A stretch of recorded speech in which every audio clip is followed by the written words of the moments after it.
Hello, everyone, and welcome to the Star Wars Expanded Universe. Now read out by Disney or current Lucasfilm Legends. Today, I have for you a one-off. We don't have a trilogy this time. We have a trilogy up next, but not right now. We have an individual story, which is called The New Rebellion by, what's her name? Christine Roosh, something like that. So I'll say right off the bat, this book is very skippable. If you never read it, I mean, there's a lot of Bantam novels that are kind of like that. Like, the Callista trilogy has some things that might carry over, but overall, it's a skip. Or you can. The Black Fleet Crisis is a pretty big skip, but I wouldn't recommend it because I think it's really good. This is also a skip. This is not a bad story by any means. It is not a great story by any means. It's a good story. It's fine. It's fine. Nothing too special. But not bad either. For non-spoiler, I guess all I can really say is that we have bombs go off in Coruscant, and it starts off this whole adventure of trying to figure out who's been doing it, and then you figure out who did it.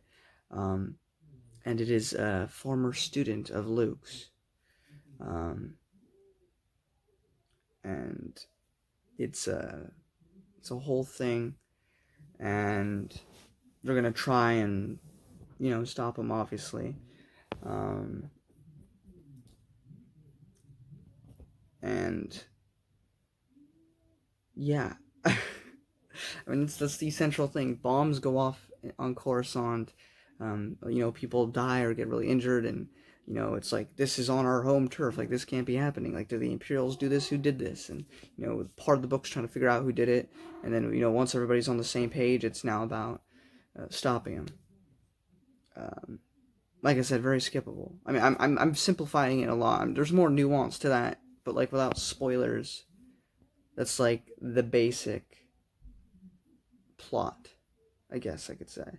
If you want a little bit more in detail, non-spoiler explanation, because I'm having trouble telling you what it is, I guess just go look it up, and it will give you like the synopsis of the book, better detail than I could at the moment. But yeah, so bombs go off on Coruscant, and everyone's freaking out. We learn that there's a character named Brackus, who is a former student of Luke, though he's not the bad guy of this one, and he gets away. That would be, what's his name? Queller. That's his, nickname, his name that he's given himself, but his real name is Dolphs or something like that. And he, too, was a former student of Luke's who turned bad. Surprisingly, all I know about Brackus is that he will appear again in the Young Jedi Knights series. One of the few notes I had, there's a part where Leia and Han are talking, and this isn't a direct quote, it's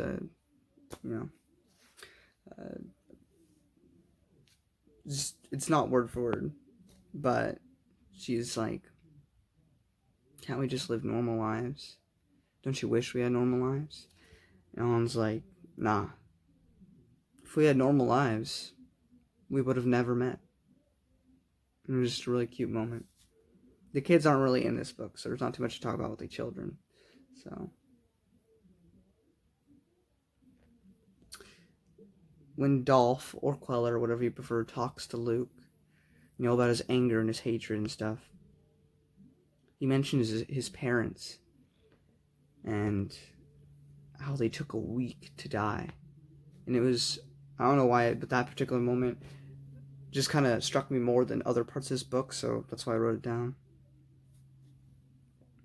A lot of the complaints of the EU, I mean, I haven't read everything yet, that, takes place after Return of the Jedi. But I hear a lot of people say that Luke is overpowered. Luke is overpowered. Luke is overpowered. You can't yell at Rey for being overpowered because Luke is overpowered. Even if I granted that Luke was overpowered, which so far doesn't seem he has been, but if he was, let's just say he was, he's a Jedi Master.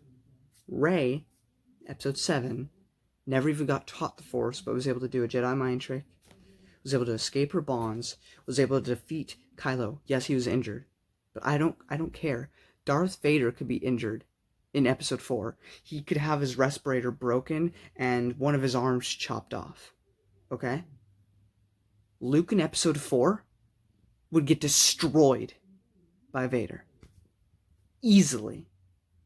Even if Vader was extremely weak. Like, the only way Luke is destroying him is if he's so hurt for some reason that he's like on the ground and can't move. And Luke can just take off the helmet and pull the trigger. That's it.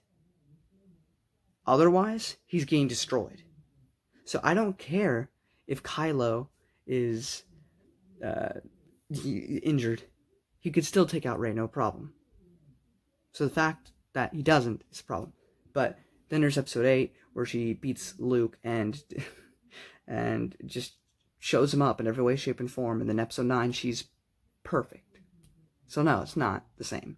But I don't grant you the fact because he's not perfect. Because here, he gets beaten by his former student and gets captured. Overpowered my butt. One of my notes is that Leia is such a powerful woman, but it ain't forced.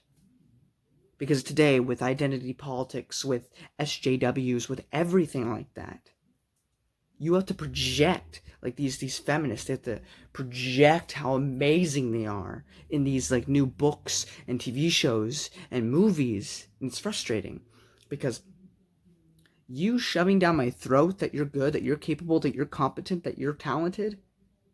Because there's two ways of how this works. There's sometimes combined, sometimes they're not, and it's a case by case. You either have the woman are, super amazing, super great, super awesome, and the guys are just retarded. Because instead of being equal, all the guys have to be retards, and the women get to be smart by comparison. Or the guys are fairly competent, but they shove down your throat how amazing they are. Rey isn't like that, but she is a Mary Sue.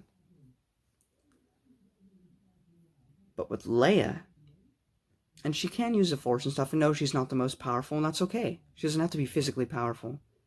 Because when Queller shows up, and he's like, I have your brother, by the way. You could die, I want your family to die, because you're all the future Jedi, And, she wants to freak out, she wants to hyperventilate, she wants to, be scared.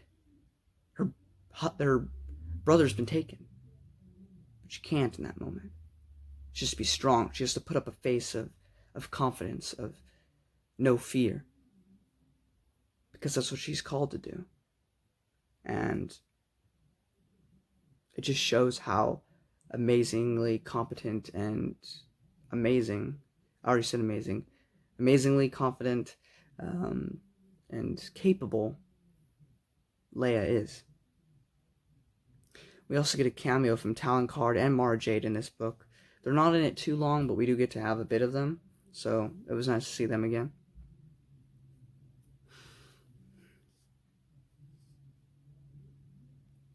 The games, like Jedi Academy and Jedi Outcast, they had fallen Jedi from Luke's Academy as well. But Luke and Queller's fight is interesting, considering future events that I won't spoil. But for those of you who know the future, where this series leads, talking about Legacy of the Force. In here he's fighting Queller, and he's angry. Disgusted that he allowed this to happen, to allow one of his students to turn into this. And he's just really angry about it for a while. And it's only after till he says something similar to what the Emperor says, that calms down. But this was just a student he had. Like, not a friend. I mean, you can have a close relationship with your student, but this isn't family. This isn't a friend. So, I wonder if we'll see. I'm sure we will. But what goes through Luke's mind if it's someone closer? I won't say anything more than that. But yeah. Leia gets the kill in this book. She gets to land the finishing blow on the bad guy of this book. Of course, it's bittersweet because when she takes off the mask, she realizes, like, she's just a kid. He wore that mask because if he didn't, no one would take him seriously. No one would fear him. Lastly, Leia's just kind of getting sick of being president. Just really doesn't want to do it anymore. And I mean, yeah, I get it. Like, literally everything we've been going through throughout all of these Bantam novels, she's had a big responsibility on her hands. And it's hard to do. So respect to people in positions of power like that, if they're not abusing it and are doing it right. It's a hard job. But that's it for the New Rebellion. Was it great? No. Was it bad? No, this is definitely better than Planet of Twilight, for sure. And Allegiance and Choices of One. This was less boring than either of those. But, yeah. I hope you all enjoyed this video. If you did, give a thumbs up, share episode 10. Let me know what you thought about this book in the comment section below. Also, we move on to the Corellian trilogy next, and then after that, we have the Hand of Thrawn duology. So I hope you're all will join me on that. And then we move ever closer and closer to the New Jedi Order series, and that's going to be a crazy adventure. So I hope I'll see you then. Goodbye.